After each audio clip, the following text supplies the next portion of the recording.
Relation d'aide et thérapie, bonjour à toutes et à tous, soyez les bienvenus dans cette vidéo intitulée « Qu'est-ce que la relation d'aide en thérapie ?» Première chose que je peux vous dire, c'est que c'est absolument nécessaire de vous former, de comprendre ce que c'est et d'utiliser des techniques de relation d'aide si vous-même êtes hypnothérapeute, sophrologue, relaxologue, praticien en EFT, en EMDR, etc. D'ailleurs, cette vidéo vous est destinée et je suis ravi de partager ce contenu avec vous. Qui suis-je? Je suis David Vigneron, je suis formateur en hypnose clinique, formateur en EFT notamment, en thérapie brève, par ailleurs infirmier diplômé d'État.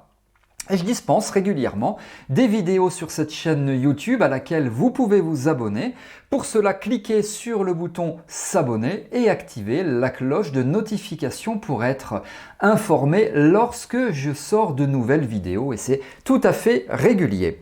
Alors, qu'est-ce que la relation d'aide en thérapie? D'abord, la relation d'aide, c'est un ensemble de techniques qui va vous permettre de vous intégrer dans une posture professionnelle. Alors, posture professionnelle, je vais, pour bien exprimer mes propos, vous expliquer ce que n'est pas une posture professionnelle. Une posture professionnelle, ce n'est pas quand par exemple on va dire au consultant « je vous comprends » pour tout un tas de raisons. Ça va aller. Pour tout un tas de raisons, on ne dit pas ça. La posture professionnelle, elle n'est pas professionnelle quand on va prendre la personne, le consultant, dans nos bras. Ce n'est pas professionnel. Quand on est sympathique, je dis pas qu'il faut pas être sympathique. Enfin, si, mais je parle de la sympathie dans le sens psychologie du terme. Quand on est sympathique, ce n'est pas de la relation d'aide. Il faut être empathique. On n'est pas dans de la relation d'aide quand on va pas aider une personne qui pleure. Quand on va lui dire « arrêtez de pleurer, madame, vous êtes grande ». Alors, même si ça part toujours d'une bonne intention, là aussi, on n'est pas professionnel. Donc, la relation d'aide, c'est un ensemble de techniques conduisant à une posture véritablement professionnelle dans un contexte de thérapie. Alors, c'est tout un tas, par exemple, d'attitudes facilitatrices, d'attitudes qui vont faciliter quoi? Qui vont faciliter la verbalisation. Parce que un des objectifs de la relation d'aide est que la personne puisse verbaliser. Donc, on s'installe dans un espace d'échange et d'expression libre pour la personne. Mais expression que l'on va provoquer, expression facilitatrice parce que nous, on facilite l'expression de la personne. La relation d'aide, c'est également faciliter la libération émotionnelle. On dit qu'il vaut mieux exprimer plutôt que d'imprimer. Exprimer quoi? Exprimer des mots M-O-T-S et exprimer également des mots M-A-U-X. Donc exprimer des ressentis, des émotions, des sentiments qui sont difficiles, désagréables, compliqués à gérer. Et donc tout cela, il vaut mieux les exprimer plutôt que les imprimer en soi et neurologiquement parlant plutôt que les engrammer. Donc la relation d'aide, vous voyez, c'est tout ça. C'est un ensemble de techniques qui permet tout cela.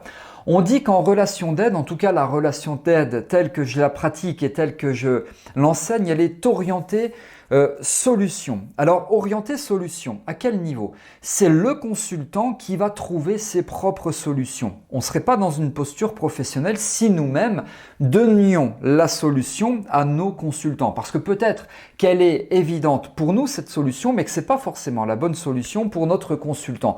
Donc, en revanche, on va aider, et là aussi, relation d'aide, on aide la personne à trouver ses propres solutions et à être autonome. On va aussi l'aider à révéler les besoins les besoins donc du consultant. Donc on l'aide à révéler ses besoins pour qu'il atteigne son ou ses objectifs thérapeutiques pour lesquels il vient nous voir. Alors, vous voyez, si vous-même vous êtes déjà praticien en hypnose, en EFT, en sophrologie, en relaxologie, en EMDR ou autre, vous comprenez vraiment en quoi la relation d'aide est fondamentale dans vos approches. Et moi, je vous garantis que vous n'y êtes pas formé ou très peu formé. La relation d'aide, moi personnellement, j'y suis formé depuis maintenant de nombreuses années, de par ma profession d'infirmier, c'est comment est-ce qu'on réagit quand une personne pleure, comment est-ce qu'on réagit quand une personne vient de perdre un proche, comment est-ce qu'on réagit quand une personne a très mal et qu'elle nous demande de mourir, comment est-ce qu'on réagit quand une personne vient d'apprendre apprendre qu'elle a une maladie extrêmement grave. Voilà, et tout ça, ça fait vraiment partie de la relation d'aide parce qu'on doit l'aider à surmonter ses difficultés sans lui donner les solutions et sans nous-mêmes résoudre ses problèmes. Alors, je vous l'ai dit, ça passe par tout un tas d'attitudes facilitatrices, etc. Et il y a aussi toute cette notion d'écoute active. Il y a plusieurs études qui démontrent qu'un professionnel de santé, là ce sont des études par rapport aux professionnels de santé, eh bien toutes les 7 secondes, c'est très court, 7 secondes, toutes les 7 secondes, on coupe la parole de nos patients et ainsi on n'est pas dans de la verbalisation, on n'est pas dans de l'écoute active. L'écoute active va bien au-delà de l'écoute parce qu'on va vraiment chercher à s'intégrer dans une facilitation pour le consultant de verbaliser tout en ne jugeant pas et en facilitant sa parole. C'est un petit peu compliqué à expliquer comme ça en 2 minutes, mais on cherche vraiment à s'intégrer dans tout cela. Alors, l'important aussi pour tout thérapeute, c'est d'être en tri sur l'autre. En tri sur l'autre, c'est aussi de se synchroniser. Alors en tri sur l'autre, centré sur l'autre, ce sont des termes qu'on utilise ou en hypnose ou en relation d'aide. Et c'est quand on commence vraiment à être en tri sur l'autre, et ça passe par un certain nombre de techniques, que la relation d'aide commence vraiment à prendre tout son sens. On n'est pas là pour sécher les larmes de la personne, ni pour la prendre dans les bras, mais on peut l'aider à verbaliser, on doit l'aider à verbaliser, et aussi on doit adopter une posture professionnelle pour faire face à des pleurs. Voilà. Parce qu'on ne fait pas n'importe quoi quand une personne pleure. Alors, on utilise notamment des questions aidantes qui vont, alors pas forcément la faire pleurer plus, mais qui vont aider la libération émotionnelle, qui vont aider la personne à verbaliser. On utilise des questions aidantes, on utilise différents types de reformulation pour là aussi relancer, stimuler la verbalisation. Exprimer plutôt que d'imprimer. Il y a également tout un travail autour de la gestuelle. On est dans une observation fine et attentive. Enfin, il y a vraiment énormément de techniques en relation d'aide. Donc, vous voyez, la relation d'aide, c'est vraiment tout cela. C'est être capable de réellement nous intégrer dans une posture d'aidant et certainement pas dans une posture de super-héros. Là aussi, je pourrais faire une autre vidéo sur le triangle de la manipulation, le triangle dramatique, etc. D'ailleurs, j'en parle dans ma formation. Alors, si vous souhaitez aller plus loin, si ces notions de relation d'aide vous intéressent et ô combien elles sont importantes quand vous êtes coach, vous êtes thérapeute, vous êtes praticien en hypnose, en sophrologie, relaxologie, EFT, EMDR, etc., etc. C'est tellement vaste que j'en ai le souffle coupé.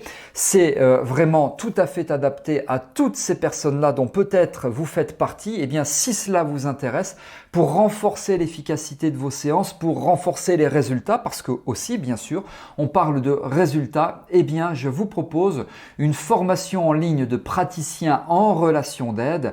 Pour la découvrir, ça se passe là sous cette vidéo. Vous verrez que le contenu est extrêmement développé. Vous avez tout cela sous cette vidéo. N'hésitez pas à jeter un petit coup d'œil. Voilà ce que je souhaitais exprimer avec vous ici dans cette vidéo. Je vous remercie de m'avoir écouté. Si vous avez aimé, vous pouvez cliquer sur le petit pouce bleu pour liker. Vous pouvez me poser vos questions. C'est moi qui réponds sans intermédiaire. Vous me faites part de vos commentaires, réactions, suggestions, questions, etc. Là aussi, c'est sous cette vidéo. Je vous retrouve avec grand plaisir dans d'autres contenus, dans d'autres vidéos. Alors, à très bientôt.